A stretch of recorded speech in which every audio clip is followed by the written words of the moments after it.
Meni sejuk sekali ya desa Naringgul ini. Subur dan makmur. Jadi ingat lagu Kus Plus, bukan lautan tapi kolam susu.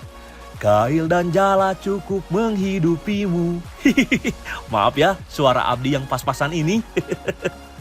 Oh ya, hampir lupa Abdi harus jemput Neng Lia untuk mengambil beras. Waduh, sabar ya Neng, sebentar lagi sampai ini.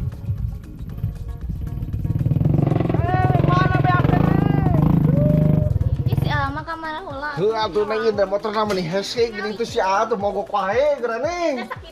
Sok atuh ayeuna mah.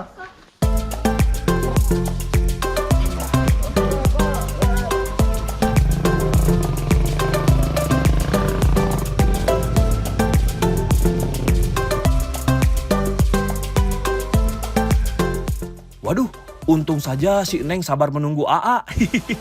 Markimon, mari kita kemo Neng.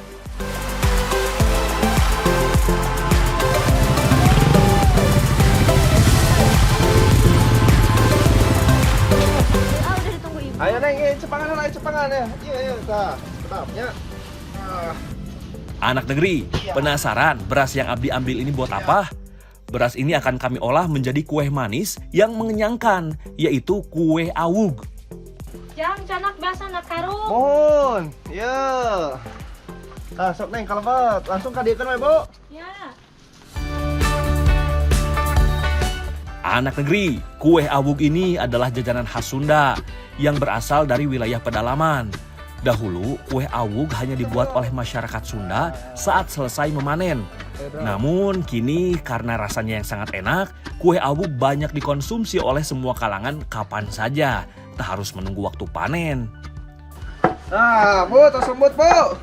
Wadahan Jang. Wadahan, siap. Mana batoknya, Bu? Iya, Bu, batoknya. Nah, setelah beras berubah menjadi tepung, selanjutnya dicampurkan dengan kelapa parut. Tambahkan sedikit garam, lalu aduk sampai merata. Tambahkan sedikit air, aduk sampai adonan berubah bentuk menjadi kenyal. Lalu masukkan ke dalam asupan wengku atau tempat untuk mengukus yang terbuat dari bambu. Nah, saat proses inilah gula merah dimasukkan sedikit demi sedikit. Lalu kukus deh. Simpel bukan? Meski terlihat sederhana, kue awug termasuk jajanan populer loh, khususnya di Pulau Jawa. Kue awug telah ada sejak zaman kerajaan. Hal itu dibuktikan dengan dicantumkannya kue awug dalam serat centini, yaitu kitab klasik ensiklopedia kebudayaan Jawa yang diterbitkan pada tahun 1814.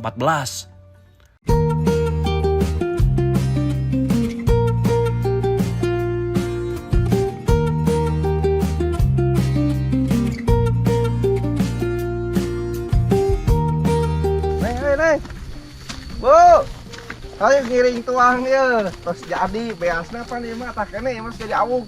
Ayo buka dia, Bu.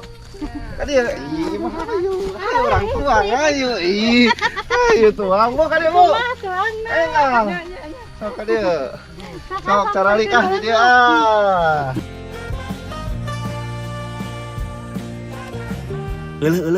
Senengnya bisa berbagi seperti ini. Makan kue awug yang berbahan dasar beras dengan petani yang menanam berasnya. Ayo makan, Bu. Meskipun bentuknya terlihat sederhana, namun saat dirasakan di mulut, bisa-bisa anak negeri semuanya jadi ketagihan. Karena memang seenak itu. Rasa awugnya tuh manis banget nih. Perpaduan rasa beras, terus kelapa dan gula merahnya tuh bener-bener enak ketika dimakan. Terus nih, kenapa bisa dinamakan awug nih? Awug itu berbahan dasar dari alam nih, terutama padi. Terus kenapa bisa berbentuk kerucut?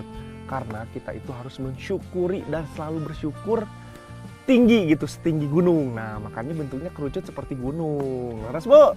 Ah, tuang deh ya nama.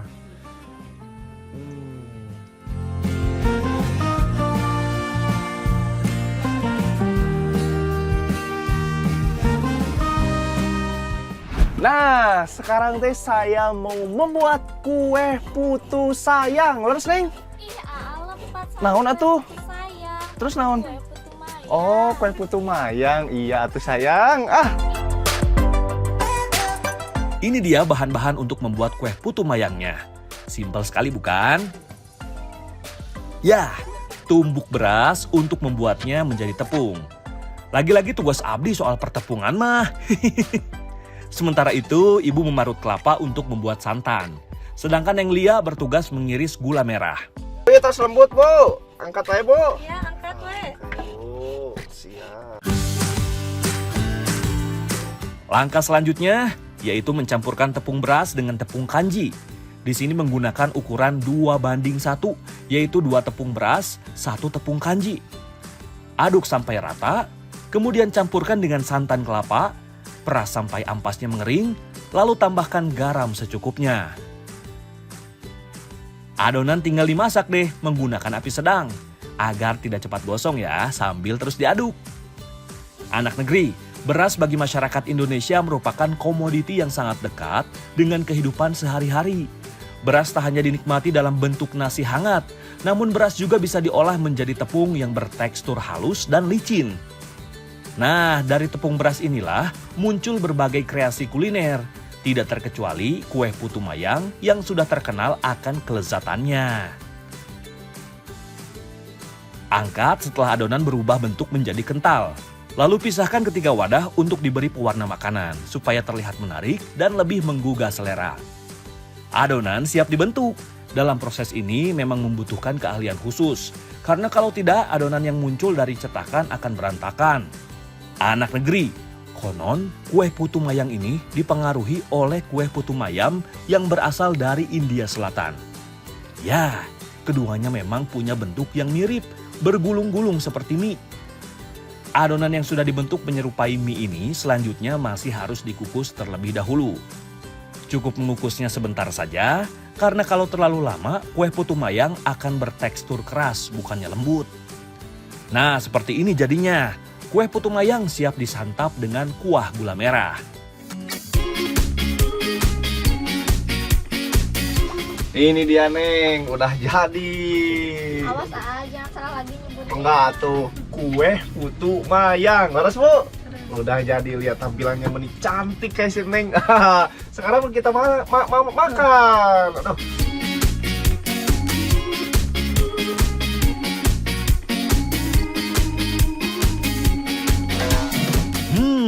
Ini sih enak pisan anak negeri. Tekstur lembut kuenya dipadukan dengan rasa manis gula merahnya benar-benar sempurna.